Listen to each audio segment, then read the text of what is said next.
Welcome to learning hive. আজকের লেসনে আমরা নবম শ্রেণীর ইংরেজির পঞ্চম experience expressing a solution to a problem অধ্যায়টির 5.2.2 আলোচনা করব। প্রিয় শিক্ষার্থী বন্ধুরা, লার্নিং হাইভে আমাদের শতভাগ প্রচেষ্টা থাকবে সহজ, নির্ভুল, স্পষ্ট এবং সঠিক উচ্চারণে ইংরেজিতে তোমাদের কাছে প্রতিটি পাঠ্য উপস্থাপন করা। এ পর্যন্ত তোমাদের সমর্থন, ভালোবাসা এবং অনুপ্রেরণায় লার্নিং হাইভ চ্যানেল অনেক দূর এগিয়ে গিয়েছে এবং তোমাদেরকে সাথে নিয়ে আমরা আরও সামনে এগিয়ে যেতে চাই।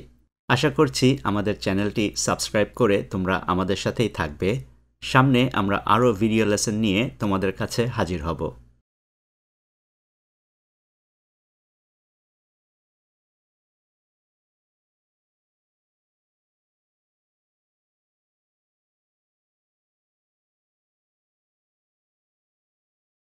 এই লেসনের নির্দেশনাটি এমন: Now reflect on the steps you have followed. এখন তুমি যে পদক্ষেপগুলি অনুসরণ করেছ তার প্রতিফলন করো।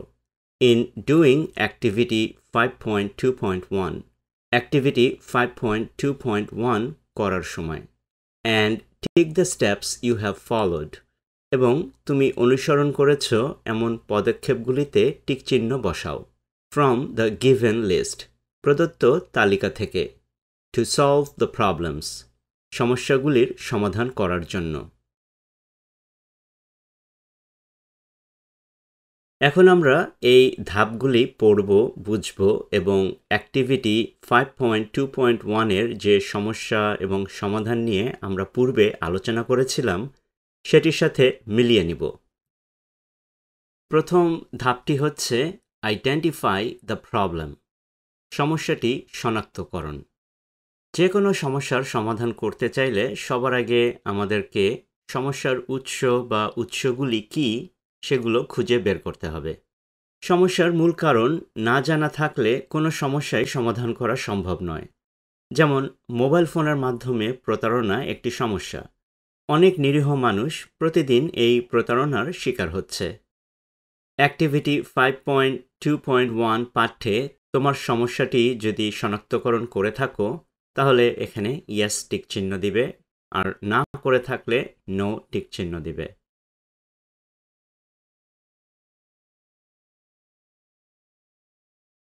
দ্বিতীয় ধাপটি হচ্ছে find out the reasons causing the problem, সমস্যার কারণ খুঁজে বের করো। মোবাইল ফোনের মাধ্যমে প্রতারণার অন্যতম কারণ হতে পারে অবৈধভাবে টাকা উপার্জন। 5.2.1 অনুশীলনীর পাঠ্যটি লেখার সময় যদি আমরা এই স্টেপটি ফলো করে থাকি তাহলে ইয়েস কলামে আমরা টিক চিহ্ন দিব, আর না করে থাকলে নো কলামে।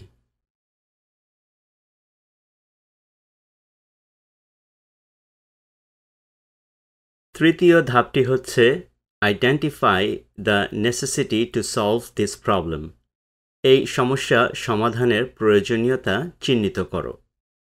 5.2.1 অনুশীলনীতে আমরা যেই সমস্যাটি নিয়ে কথা বলেছিলাম সেটি ছিল মোবাইল ফোনের মাধ্যমে প্রতারণা। মোবাইল ফোনের মাধ্যমে প্রতারণার সমস্যাটির সমাধানের প্রয়োজনীয়তা অনেক। সমস্যাটি সমাধান করা না গেলে অনেকেই তাদের কষ্টার্জিত অর্থ প্রতারণার শিকার হয়ে হারাবে। 5.2.1 অনুশীলনীর পাঠ্যটি লেখার সময় যদি আমরা এই স্টেপটি ফলো করে থাকি তাহলে ইয়েস কলামে আমরা টিক চিহ্ন দিব, আর না করে থাকলে নো কলামে।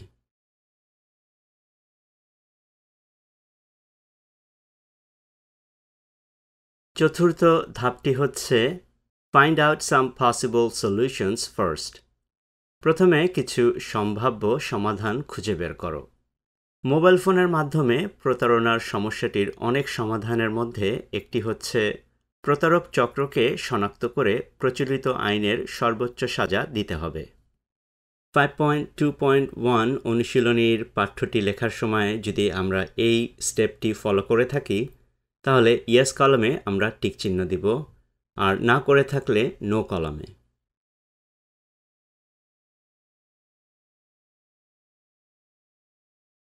পঞ্চম ধাপটি হচ্ছে then identify the effective solutions to the particular problems, তারপর নির্দিষ্ট সমস্যাগুলির কার্যকর সমাধানগুলি চিহ্নিত করা। মোবাইল ফোনের মাধ্যমে প্রতারণার কার্যকর সমাধান হচ্ছে প্রতারকদের শনাক্ত করতে হবে, ধরতে হবে এবং প্রচলিত আইনে তাদের সর্বোচ্চ শাস্তির ব্যবস্থা করতে হবে। আরও সমাধান হতে পারে এই সমস্যার বিরুদ্ধে সচেতনতা বাড়ানো।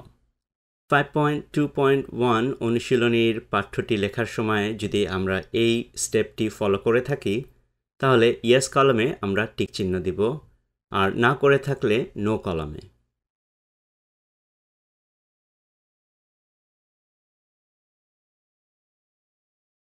ষষ্ঠ ধাপটি হচ্ছে Consider that the suggested solutions are realistic and implementable.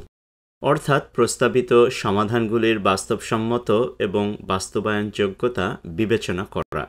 যেমন আমাদের মোবাইল ফোনের মাধ্যমে প্রতারণার প্রস্তাবিত সমাধানগুলি বাস্তবসম্মত এবং বাস্তবায়নযোগ্য। প্রয়োজনে আইন সংসদে সংশোধন করে আরও কঠোর করা যায়। আর শুধু আইন করলেই চলবে না, আইনের বাস্তবায়ন করতে হবে।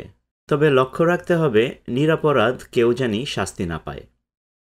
5.2.1 অনুশীলনীর পাঠ্যটি লেখার সময় যদি আমরা এই স্টেপটি ফলো করে থাকি তাহলে ইয়েস কলামে আমরা টিক চিহ্ন দিব, আর না করে থাকলে নো কলামে টিক চিহ্ন দিব।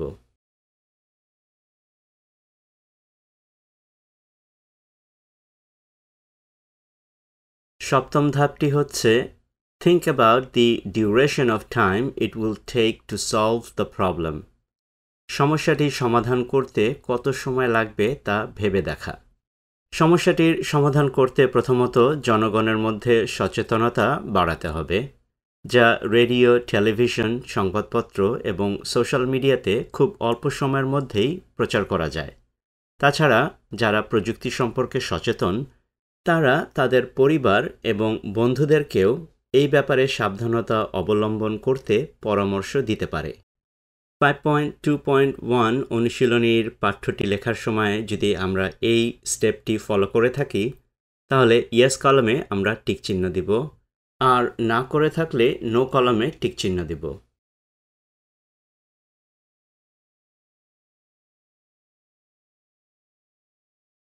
অষ্টম এবং সর্বশেষ ধাপটি হচ্ছে Consider how it would look like after the solution has been implemented. সমাধানটি বাস্তবায়িত হওয়ার পরে এটি কেমন হবে সেটি বিবেচনা করো। যখন কম বেশি সবাই এই প্রতারণা সম্পর্কে সচেতন হবে তখন প্রতারক চক্র নিরুৎসাহিত হবে এবং ধীরে ধীরে মোবাইল ফোনের মাধ্যমে প্রতারণাগুলি কমে যাবে। 5.2.1 অনুশীলনীর পাঠ্যটি লেখার সময় যদি আমরা এই স্টেপটি ফলো করে থাকি তাহলে ইয়েস কলামে আমরা টিক চিহ্ন দিব, আর না করে থাকলে নো কলামে টিক চিহ্ন দিব।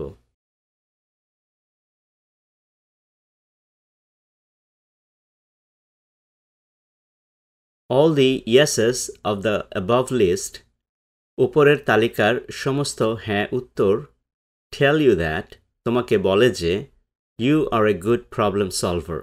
তুমি একজন ভালো সমস্যা সমাধানকারী। On the other hand, অন্যদিকে, all the no's, সমস্ত না উত্তর, tell you that, তোমাকে বলে যে You need to work, তোমার কাজ করা প্রয়োজন, on the problem solving skill, এই সমস্যা সমাধানের দক্ষতার ওপর। Now, let's be a better problem solvers. এখন চলো আমরা একজন ভালো সমস্যা সমাধানকারী হই। To be a better problem solver, একজন ভালো সমস্যা সমাধানকারী হতে চাইলে you have to consider many things. তোমাকে অনেক বিষয় বিবেচনা করতে হবে। And follow some steps. এবং কিছু পদক্ষেপ অনুসরণ করতে হবে। And if you want to write a problem solution text, এবং তুমি যদি একটি সমস্যা সমাধানের পাঠ্য লিখতে চাও, again you need to follow some steps. আবারও তোমাকে কিছু ধাপ অনুসরণ করতে হবে। The following note, নিম্নলিখিত নোটটি on the techniques to write a problem solution text, একটি সমস্যা সমাধান পাঠ্য লেখার কৌশল এর উপর, will help you, তোমাকে সাহায্য করবে To be a better problem solver. একজন আরও ভালো সমস্যা সমাধানকারী হিসাবে। And a problem solution text writer. এবং সমস্যা সমাধান পাঠ্যের লেখক হতে।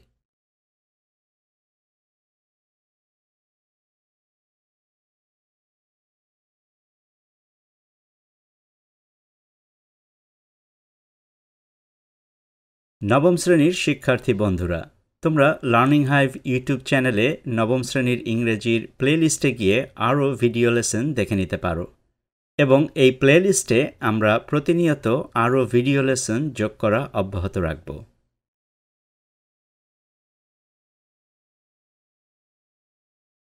আজকের লেসনটি এখানেই শেষ করছি। আমরা সামনে আরও ভিডিও লেসন নিয়ে তোমাদের কাছে হাজির হব। আশা করব লার্নিং হাইভ চ্যানেলটি সাবস্ক্রাইব করে তোমরা আমাদের সাথেই থাকবে। আর আজকের এই লেসনটি নিয়ে যদি তোমাদের কোনো প্রশ্ন, মন্তব্য বা পরামর্শ থাকে তাহলে এই ভিডিওর কমেন্টে আমাদেরকে জানাতে পারো। আবারও দেখা হবে সামনের লেসনে। Thanks for watching.